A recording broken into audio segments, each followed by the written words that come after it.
Hi, this is Rachel, speaking to you now. Please do not drive or operate any machinery whilst listening to this audio. Some of the things I speak about may be triggering. Please make sure you are in a safe frame of mind to continue. This is not intended to be medical or mental health advice, and I am not a certified mental health professional. In the case of an emergency, please contact your local resources.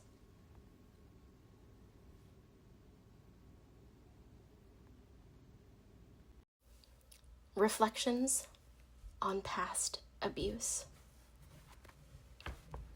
Today is the date that my gallon of milk was set to expire. 7 days ago, it wasn't looking so good. So I've been heating it on the stove every other day, intending to ferment the milk for greater longevity with my milk kefir grains. This morning, Saturday, I finally divided this milk into 2 glass jars and put the grains in with the milk. Wouldn't it be nice if we could all use fermentation for our own longevity? But the fermentation process changes the contents of the jar, and it's no longer the same, so never mind. Plus, people like me who occasionally think of suicide as a real option, we would abhor the idea of having to live longer than necessary. My therapist of many years, whom I only see occasionally now, as I am trying to transition to a new therapist before Chris completely retires, he reminded me of something that he has told me many times before, that my time will come. We will all have our time to die, because humans do not live indefinitely. We all die eventually. It's just not my time yet. And now I am ad-libbing with my own thoughts, and that is, sometimes I wish my time would come sooner. It's a treacherous thing to have to wait for a natural death when the emotional pain is sometimes too much to bear. And in these times, when I'm in pain, Chris always reminds me to be kind and gentle with myself.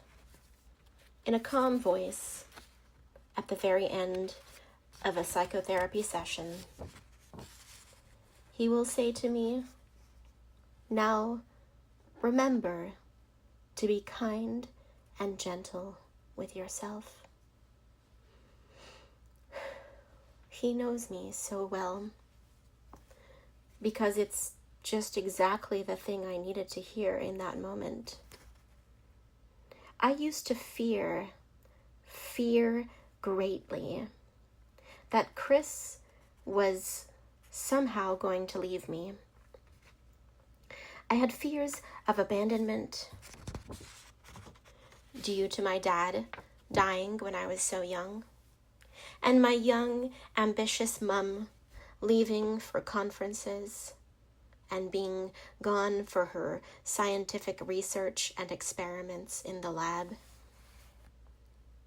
So I just knew, once Chris had become very important to me, that he too would leave me.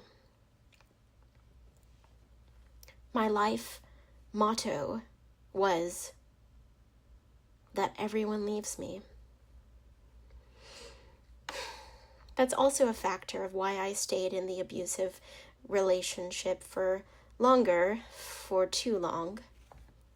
But the latter is another story. Chris has never left me. We have known each other for just short of 17 years. That's almost 2 decades. And when he does retire, I'm allowed to send him letters. I'm allowed to send him emails. He still gets to be a witness to my life.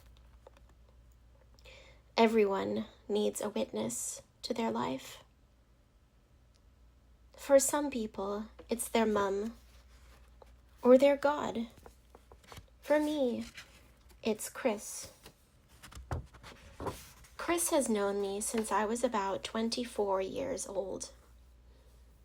Many years later, in learning about psychology and about the brain, I learned from Chris that the brain doesn't fully mature and stop growing until the age of 25. How stupid, how gullible, how naive was I to marry at the age of 22 to the devil reincarnated who had just begun abusing me. But that's all I will say of that for now. How lucky is it that I found Chris? It took 2 years of seeing him for therapy for me to begin speaking of the abuse, and 2 more years for me to leave the abuser. But I got out with my life.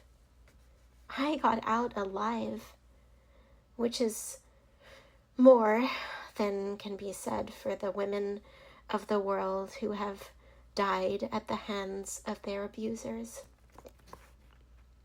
And then maybe 2 to 4 more years for me in therapy to fully realize the extent of the abuse done to me.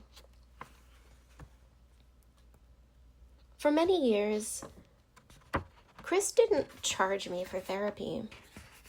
And finally, when I got my first job of many years in 2015,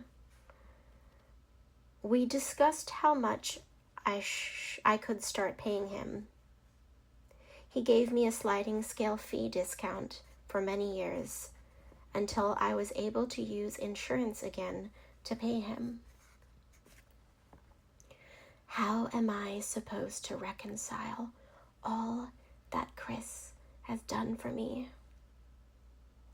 All that he has taught me? For never being unkind to me?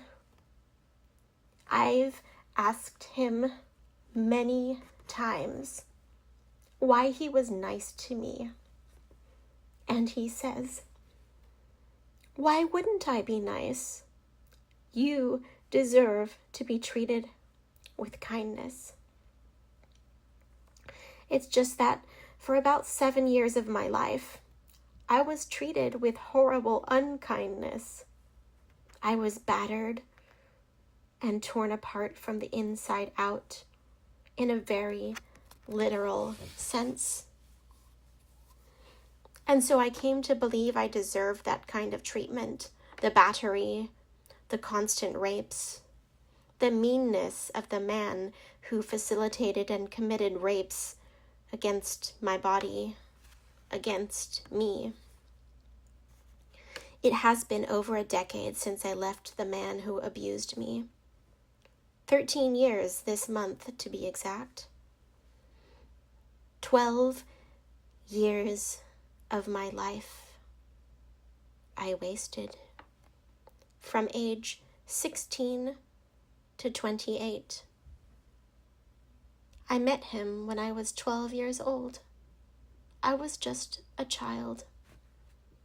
Now, I am a woman. I am no longer being subjected to forced liquid starvation diets. I will embrace my womanhood, my weight, my curves. I do not want to harm myself in this moment, and that is good. I will take life day by day. It's the only way for me to survive right now, day by day. I can do it.